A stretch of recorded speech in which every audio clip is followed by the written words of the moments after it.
मौसम स्टेशन के सभी दर्शकों को हमारा नमस्कार। आज हम आपको नोएडा का प्रदूषण दिखा रहे हैं। ये आप प्रदूषण देख रहे हैं, मेरे पीछे जो धुएं की चादर दिख रही है, यह स्मॉग है। स्मॉग, आप सोच रहे होंगे स्मॉग क्या है? स्मोक और फॉग को मिलाकर स्मॉग बोलते हैं। जिधर आप नज़र डालेंगे दूर दूर तक ऐसा लगेगा धुंधलका छाया हुआ है, यानी एक धुंध छाई हुई है। और स्मॉग की जब हम बात करते हैं तो देश में दिल्ली एनसीआर में सबसे ज़्यादा वाहन है और आसपास के इलाकों की बात करें तो ग्रेफ 4 लागू है। ग्रेफ 4, और कई बार ऐसा होता है कि ग्रेफ 4 में जो है ये कहा जाता है कि प्रदूषण कम होगा, लेकिन ऐसा नहीं हुआ। इस बार की अगर हम बात करें तो इस बार लगातार एक्यूआई नीचे रह रहा है। बीच बीच पे जब मौसम बदलता है या हवाओं की रफ्तार बदलती है तो कहीं ना कहीं बदलाव देखा जाता है, लेकिन यह कोई स्थायी समाधान नहीं है, क्योंकि दिल्ली और आसपास के इलाके के लोगों को सोचना पड़ेगा कि आखिरकार प्रदूषण क्यों है, क्या वजह है।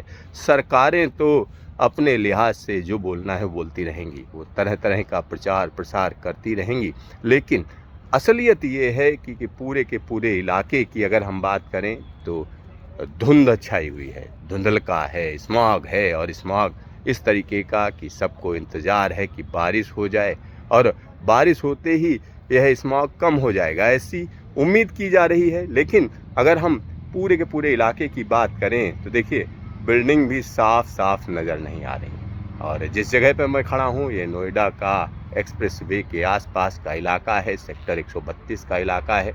जिधर आप नज़र डालेंगे हर जगह धुंध की चादर नज़र आ रही है।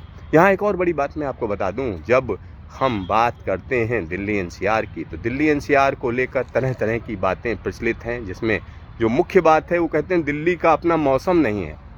जो तर्क दिया जाता है वो कहा जाता है दिल्ली का अपना मौसम नहीं है, लेकिन दिल्ली का अपना पर्यावरण तो है।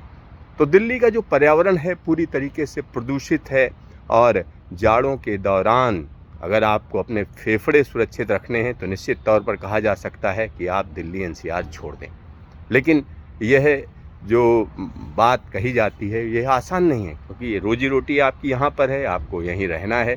तो आखिरकार इसका समाधान क्या है? इसका समाधान यही है कि जो वाहन है उनका कम से कम इस्तेमाल किया जाए। साथ ही साथ यहाँ पर एक और बड़ी बात मैं आपको बता दूँ, ये कहा ज़रूर जाता है कि इस समय जो पोल्यूशन का वक्त है, इस समय कहीं ना कहीं कंस्ट्रक्शन एक्टिविटी बंद है, लेकिन ऐसा नहीं है। जगह जगह पर मजदूर काम कर रहे हैं, जगह जगह पर खुदाई चल रही है, कहीं पर कुछ हो रहा है, कहीं पर कुछ हो रहा है, और हर तरीके से सरकारी प्रदूषण हो चुका है।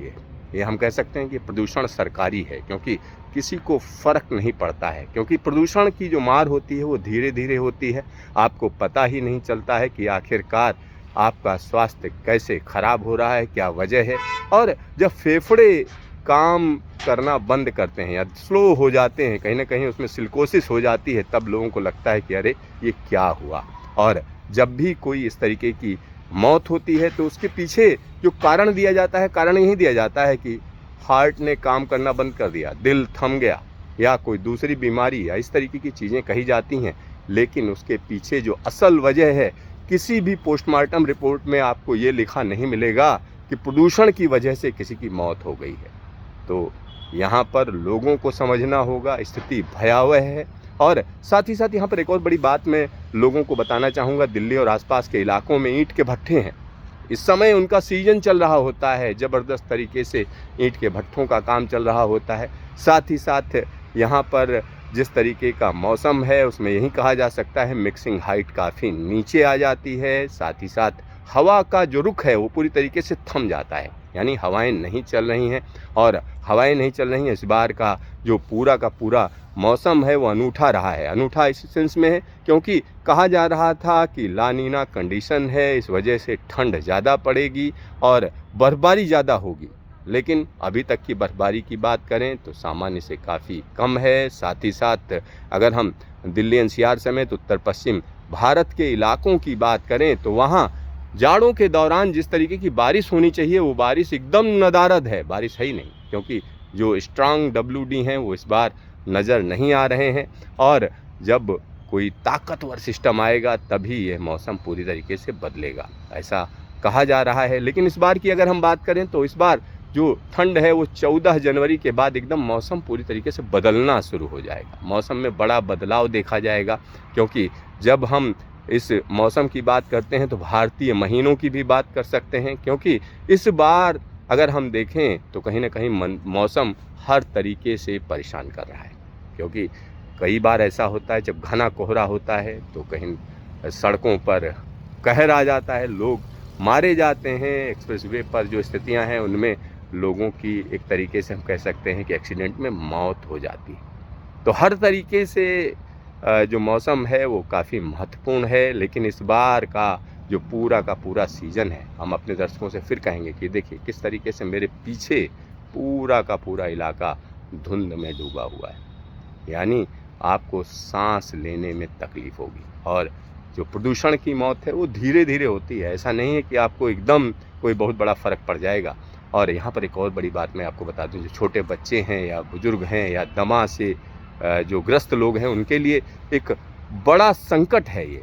क्योंकि ये बड़ा संकट कहा जा सकता है क्योंकि दिल्ली में या दिल्ली एनसीआर के तमाम इलाकों में प्रदूषण चरम पर है, AQI काफ़ी ऊपर है। मतलब आप समझिए जो हवा में जहरीली गैसें हैं अगर उनकी बात करें तो उसमें तरह तरह की चीज़ें हैं, ऐसी चीज़ें हैं जिनको हम कह सकते हैं कैंसर कारक कहा जा सकता है। जैसे बेंजीन की मात्रा बढ़ जाती है, ओजोन सरफेस ओजोन बढ़ जाती है। साथ ही साथ यहाँ पर कई और चीज़ें हैं, जैसे कार्बन मोनोऑक्साइड की बात करें, कार्बन डाइऑक्साइड की बात करें, या इस तरीके की तमाम ऐसी गैसें हैं, जैसे नॉक्स लेवल बढ़ जाता है, यानी नाइट्रोजन ऑक्साइड की मात्रा कहीं ना कहीं बढ़ती चली जाती है। ये सारी चीज़ें आपके स्वास्थ्य पर फ़र्क डाल रही हैं और इस पर बड़ी गंभीरता से सोचना होगा सरकारों को भी। और इसमें कोई प्रचार नहीं चलेगा कि आप कहें हमारा दोष है या किसी और का दोष है। इसका कारण ढूंढना पड़ेगा और इसका निवारण ढूंढना पड़ेगा।